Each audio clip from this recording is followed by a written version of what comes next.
oh my gosh, there's the realtor who was jumping in the air with the sold sign. Our job description is clear. Negotiate offers, go on listing appointments, and script and role play. Confidence, that's really important. That's what really sets our team apart. Sylvia, I'm so excited that we get to have this little time to catch up. Right. What do you think the vibe in the team is currently versus like a year or 2 years ago? Well, it's really exciting. Actually, you have so much to do with that because with you coming on board as being the coach for the team, you are really holding them accountable. I mean, Junior and I are still actively out there, listing and selling. So, this way with them being accountable, I see a whole difference. I mean, we've got about 15 to 20 coming consistently. Weekly, yeah. And each of the ones that are, when you go around the room and you ask them, okay, what are you going to do next week?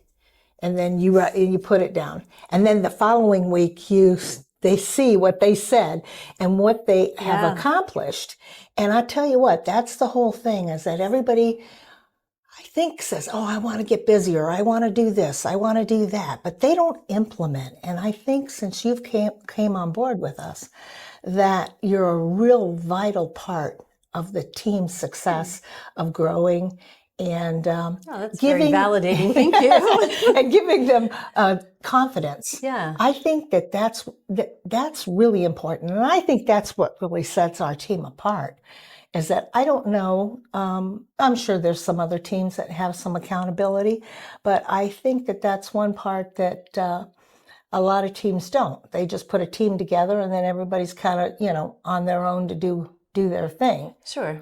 Or they say, what are you going to do this week? And they make vague commitments. We get really specific, how many contacts and to what end. Right. I think connecting those dots, accountability is what the breakfast of champions. So we want to make sure that that's a piece of it.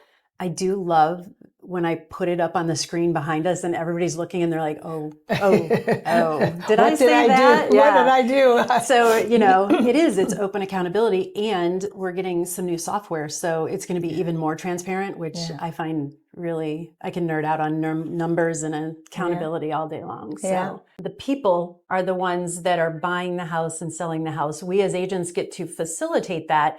I often say that to my clients that you get to be emotional and I do not get to be emotional. You pay me to not be emotional and to just be the person that gives you the information. That doesn't change ever. What about you? What do you think?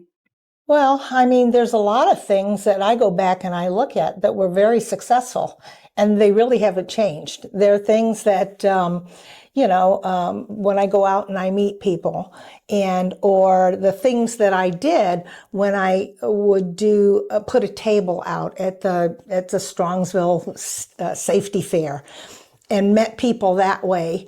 And those are still things that you can do now.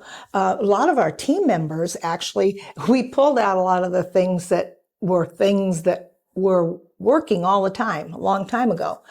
And some of them were door knocking, going around to the doors, taking a wagon, going around. If you got kids, just introducing yourselves. Yeah.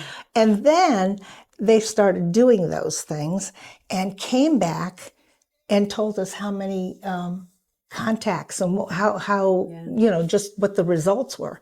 And so I think now they see newer agents who didn't know those were the things that we did. They're seeing that it doesn't have to all be all the new technology. That's great. That's only, as I've always said, that makes the agents go so much faster and get so much, more business than you used to be able to do, is what I think. But the job description hasn't changed, right? Our job description is clear. Lead generate, lead follow up, negotiate offers, go on listing appointments, and script and role play. Those are that is the job description of an agent. If you do those things, you get to be successful.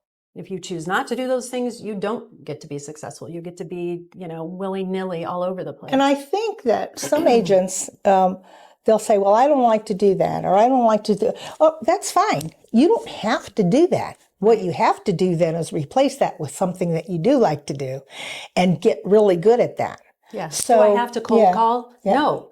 But do you have to talk to people? Yes. Yes. Yeah. Because you are your own boss. Yeah. And I think that, If you're going to be a transactional agent and you're not going to develop a relationship with people, I think if you're a bad realtor, if you don't do follow-ups, if you don't do your due diligence, if you don't educate your clients, I think you can still be somewhat successful. I think it's going to be hella hard. Yeah, though. well, Like, I think there's companies out there that are like that.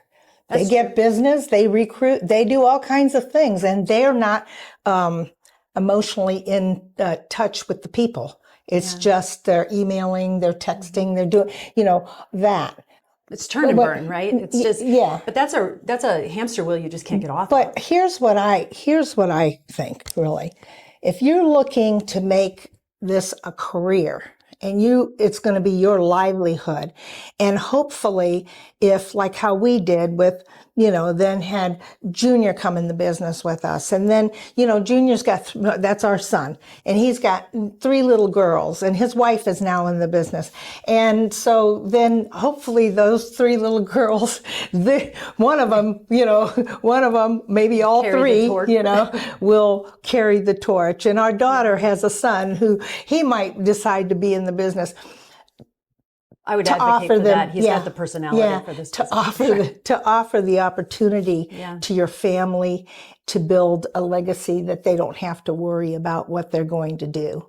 And you don't get that. I don't believe you get that by just only using technology. You literally have to make yourself known. People they'll say, oh my gosh, there's the realtor who was jumping in the air with the sold sign. I think that if you look back, don't you think that's how, when the first ad that we did, when the market was really not good, there was a newspaper called The Plain Dealer that was everybody, they lived and died by what it said. And it said, nothing selling. Real estate's terrible. Nothing selling.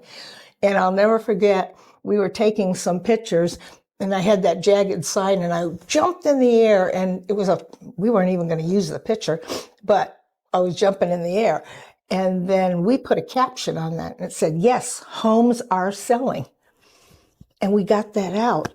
I was getting calls from all kinds of people saying, managers from companies saying, oh my gosh, that's so great, because everybody thinks nothing's selling. You think outside the box because you were thinking long term, right? People who are in that transactional, those are the people who are buying leads, right? Yeah. And so the difference, honestly, between someone forming and growing and building a business versus someone acting transactional is the bottom line, right? This person over here who's building relationships and getting referrals and things like that, their return on their investment of time is going to be way higher than someone that's paying, hundreds or thousands of dollars a month for leads that they're just going to burn through. So I think that's my biggest difference. Every Wednesday, if you want to learn how to take care of clients, how to glean relationships and how to build on that, come to coaching. I don't care what company you're with. Show up, because that's the bulk of what we do. It's showing how relationships can really build and thrive. If you're not with the company, or if there's people from outside of the company, we do keep it very within the guidelines that we're supposed to. There's no specifics. There's no specifics. We speak about in big the generalities, property. and we keep it all within our code of ethics.